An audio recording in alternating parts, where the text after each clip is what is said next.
بسم اللہ الرحمن الرحیم۔ السلام علیکم۔ آج 19 اپریل بروز جمعہ ہم بات کریں گے وفاقی حکومت کے ایک سینئر عہدیدار جعلی ڈگری پر ان کو عہدے سے ہٹا دیا گیا ہے، ان کو برطرف کر دیا گیا ہے۔ اہم تفصیلات سامنے آئی ہیں، وہ میں آپ کے ساتھ شیئر کروں گا۔ اور پارلیمنٹ کی مسجد سے جوتے چوری ہونے کا جو ایک سکینڈل سامنے آیا، جس کے اوپر اب باقاعدہ طور پر اسپیکر قومی اسمبلی نے ایکشن لے لیا، اس کی تفصیل بھی میں آپ کے ساتھ شیئر کروں گا۔ اور فیض آباد دھرنا کے حوالے سے پہلے میں آپ کے ساتھ تفصیل شیئر کروں گا۔ فیض آباد دھرنا کمیشن میں شہباز شریف کا بیان بھی سامنے آ گیا ہے، اور سابق آئی بی کے جو چیف تھے انٹیلیجنس بیورو کے، جو سول انٹیلیجنس بیورو ہے، اس کے آئی جی کا بھی چیف کا بھی جو سٹیٹمنٹ ہے وہ سامنے آ گئی ہے۔ فیض آباد دھرنا کمیشن تحقیقات کے سلسلہ میں اس وقت کے آئی بی چیف آفتاب سلطان کا بیان سامنے آ گیا ہے۔ سابق آئی بی چیف کا کہنا ہے کہ ہم نے اپنا ریکارڈ چیک کیا، ریاست کے کسی ادارے کو حکومت سے ہٹانے کی سفارش کا ثبوت موجود نہیں ہے۔ حکومت کو مشورہ دیا گیا تھا کہ ٹی ایل پی سے بات چیت کی جائے۔ بات چیت کا مقصد یہ تھا کہ ٹی ایل پی پر مارچ کو ملتوی کیا کرے۔ آفتاب سلطان نے کہا کہ سال 2017 میں نومبر کا پولیس آپریشن ناکام ہونے کی وجہ واضح احکامات کا نہ ہونا تھا۔ اسلام آباد ہائی کورٹ کے احکامات تھے کہ مظاہرین پر آتشی اسلحہ استعمال نہ کیا جائے۔ سابق آئی بی چیف نے کہا کہ آپریشن کی ابتدا میں پولیس مظاہرین کو منتشر کرنے میں کامیاب رہی، بعد میں راولپنڈی سے مزید مظاہرین آئے اور پولیس پیچھے ہٹ گئی۔ انہوں نے کہا کہ کوئی ایسی اس میں سازش نہیں تھی کہ حکومت کو گرانے کے لیے کوئی ریاستی اداروں کے لوگوں نے اس دھرنے کو اسپانسر کیا ہو یا کوئی ایسا معاملہ ہو۔ انہوں نے کہا تھا کہ ہم نے اپنا ریکارڈ چیک کیا، ریاست کے کسی ادارے کو حکومت سے ہٹانے کی سازش کا ثبوت نہ ملا، جس کا مقصد یہ سارے کا سارا دھرنے کا جو فیصلہ دینا اور پھر فیض حمید کا معاملہ، اور چونکہ اس میں پھر جب آپ کو یاد ہے شوکت عزیز صدیقی کا معاملہ آیا تھا تو اس میں سے یہ نکالا جا رہا تھا، ابھی سپریم کورٹ میں بھی جب کیس کی سماعت ہوتی رہی، کہ جی اس میں تو پھر بینیفیشری کون ہے۔ اگر نواز شریف کے کیسز کے حوالے سے فیض حمید نے کہا کہ جی نواز شریف اور ان کو ضمانت نہیں دینی، شوکت عزیز صدیقی کو کہا، تو پھر بینیفیشری کون ہے؟ بار بار اس طرف معاملہ لے کے جانا چاہتے تھے۔ تو یہاں بھی چونکہ فیض آباد دھرنا بھی سارے کا سارا یہ ایک پوری وہ بنائی گئی کہ بینیفیشری کون ہو سکتا ہے۔ اپنے ادارے کہہ رہے ہیں، آئی بی جو اس وقت مسلم لیگ نون کی حکومت کے انڈر ادارہ تھا، وہ کہہ رہے ہیں کہ ایسی کوئی سازش ہمیں نہیں ملی۔ فیض آباد دھرنا کمیشن میں اس وقت کے وزیر اعلیٰ پنجاب شہباز شریف کا کمیشن کو دیا گیا بیان بھی سامنے آ گیا ہے۔ شہباز شریف سے کمیشن نے 7 سوالات کے جوابات مانگے تھے، جس میں سوشل میڈیا پر اداروں کے خلاف توہین آمیز بیانات اور سابق وزیر اعظم محمد نواز شریف کو جان سے مارنے کی دھمکی پر ایکشن لینے سے متعلق جوابات شامل تھے۔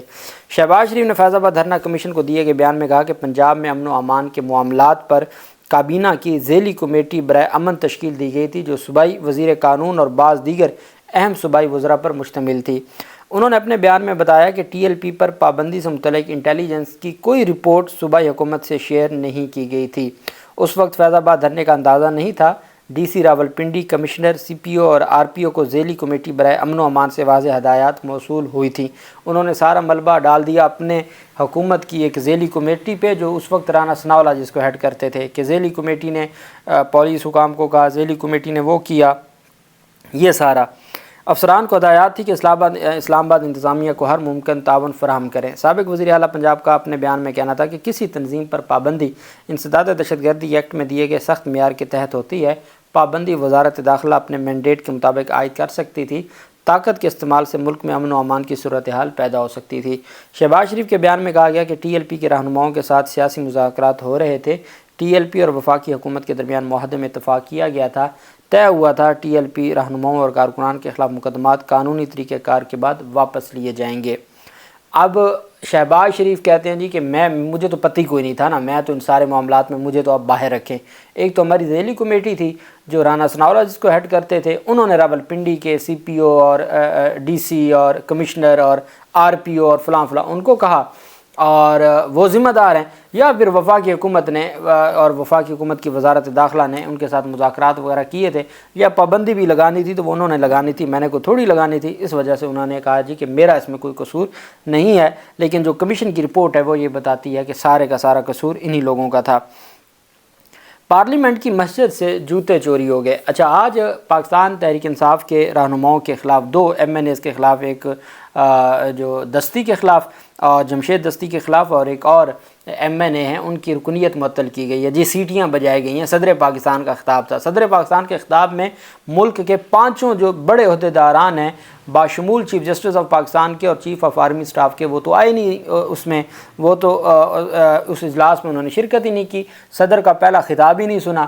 پھر اس کے بعد 2020 میں آپ کو یاد ہوگا قاسم سوری اس وقت بطور ڈپٹی اسپیکر ہیڈ کر رہے تھے، پریزائڈ کر رہے تھے، اور انہوں نے منع کیا تھا، لیکن سیٹیاں بجانا 2020 میں یہ مسلم لیگ نون اور پیپلز پارٹی کی اپوزیشن نے شروع کیا تھا۔ اور آج پاکستان تحریک انصاف کے رہنماؤں کو اس وجہ سے معطل کیا گیا ہے اور ان کی پارلیمنٹ میں داخلے پر پابندی عائد کی گئی ہے کہ جی انہوں نے سیٹیاں بجائی ہیں۔ اب اپنی حالت یہ ہے کہ پارلیمنٹ ہاؤس کی مسجد بھی چوروں سے بھر گئی ہے، اور جب فارم 47 والے جائیں گے پارلیمنٹ میں تو صورتحال تو پھر خراب ہوگی۔ اب پارلیمنٹ ہاؤس کی مسجد سے نمازیوں کے اور صحافیوں کے جوتے چوری ہو گئے، اور کئی صحافی بغیر جوتوں کے پھر وہاں سے گئے۔ اس پر اسپیکر قومی اسمبلی سردار ایاز صادق نے جوتوں کی چوری کا نوٹس لے لیا۔ اسپیکر قومی اسمبلی سردار ایاز صادق نے پارلیمنٹ ہاؤس کی مسجد سے جوتوں کی چوری کا نوٹس لے لیا۔ سردار ایاز صادق نے پارلیمنٹ کی مسجد سے نمازیوں کے جوتے چوری ہونے پر برہمی کا اظہار کیا، اور اسپیکر قومی اسمبلی نے جوتے چوری ہونے کے معاملے کی انکوائری کا حکم دے دیا۔ قومی اسمبلی کے سارجنٹ 8 آرمز کو انکوائری کی ذمہ داری سونپ دی گئی ہے۔ ایاز صادق نے CCTV فوٹیج کا جائزہ لے کر چوروں کا پتہ چلانے اور انکوائری جلد مکمل کر کے رپورٹ پیش کرنے کی ہدایت کر دی ہے۔ اب اگر تو یہ CCTV چوری نہ ہوئی اور یہ CCTV جو فوٹیجز ہیں یہ غائب نہ ہوئی تو پھر تو چوروں کا پتہ چل جائے گا، لیکن وہ کتنے طاقتور چور ہوں گے جو پارلیمنٹ میں گھس کے جنہوں نے صحافیوں کی اور پارلیمنٹیرین کے جوتے چرا لیے۔ بہرحال افسوسناک بات ہے، اور بہت اچھا کیا ہے ہمارے اسپیکر صاحب نے جو اس کے اوپر ایکشن لیا ہے۔ دوسری طرف ملزمان سے 10 کروڑ رقم برآمدگی کا جو کیس تھا، اس میں یہ گیپ کو جو گجرانوالہ میں بجلی کی تقسیم کار کمپنی ہے جس کے مختلف افسران کو گرفتار کیا گیا تھا، اس میں گجرانوالہ کی عدالت نے گجرانوالہ الیکٹرک پاور کمپنی گیپکو کے بجلی بلوں میں کروڑوں کے فراڈ کے مقدمے میں گرفتار 19 افسران کو مقدمے سے ڈسچارج کر دیا ہے، جبکہ ایک افسر کو 3 روزہ جسمانی ریمانڈ پر FIA کے حوالے کر دیا ہے۔ FIA نے گرفتار گیپکو افسران کو مقامی عدالت میں پیش کیا۔ دوران سماعت FIA کے تفتیشی افسر نے عدالت کو بتایا کہ ملزمان سے فراڈ کی 10 کروڑ 5 لاکھ کی رقم برآمد ہو چکی ہے۔ ملزمان کو مقدمے سے ڈسچارج کرنے پر FIA کو کوئی اعتراض نہیں ہے۔ کتنی 10 کروڑ 5 لاکھ کی رقم برآمدگی کا یہ کیس ہے۔ عدالت نے 19 ملزمان کو مقدمہ سے ڈسچارج کر دیا، تاہم کمرشل اسسٹنٹ نعیم کا 3 روزہ جسمانی ریمانڈ دے دیا۔ گیپکو کے بجلی بلوں میں فراڈ کا معاملہ 2 روز قبل سامنے آیا تھا، اور میں سمجھتا ہوں کہ یہ بڑا احسان ہوگا محسن نقوی کا اس قوم پہ کہ اگر تگڑے طریقے سے اس معاملے کو آگے چلاتے ہیں تو میں امید کرتا ہوں کہ یہ جو اوور بلنگ کا معاملہ ہے بہت بڑا سکینڈل ہے یہ، اگر اس کے اوپر ایمانداری سے ایکشن لیا جائے تو جو بجلی ایک تو بجلی چوری کو ختم کروایا جائے، اور دوسرا یہ جو اوور بلنگ ہے یہ بھی جو بجلی کے بھاری بل آ رہے ہیں اس میں بہت بڑا فائدہ دے گا، اور اس میں بہت جو ہے وہ بہتر ہو جائے گا۔ دوسری طرف وفاقی ادارے کے سربراہ جعلی ڈگری پر ان کو عہدے سے ہٹا دیا گیا ہے، اور اسلام آباد ہائی کورٹ کے احکامات پر بیسیکلی ان کو ہٹایا گیا تھا۔ پاکستان اسپورٹس بورڈ کے director general DG Shoaib Khoso کو جعلی ڈگری کی بنیاد پر ملازمت سے فارغ کر دیا گیا ہے۔ اسسٹنٹ ڈویژن نے DG اسپورٹس کی برطرفی کا باقاعدہ نوٹیفیکیشن بھی جاری کر دیا ہے۔ نوٹیفیکیشن کے مطابق DG sports board Shoaib Khoso کو وزیر اعظم شہباز شریف کی اجازت کے بعد فوری طور پر عہدے سے برطرف کیا گیا ہے۔ نوٹیفیکیشن کے مطابق شعیب کھوسو کو ملازمت سے فارغ کر کے بین الصوبائی رابطہ کے ایڈیشنل سیکرٹری ظہور احمد کو ڈائریکٹر اسپورٹس بورڈ کا اضافی چارج دے دیا گیا ہے۔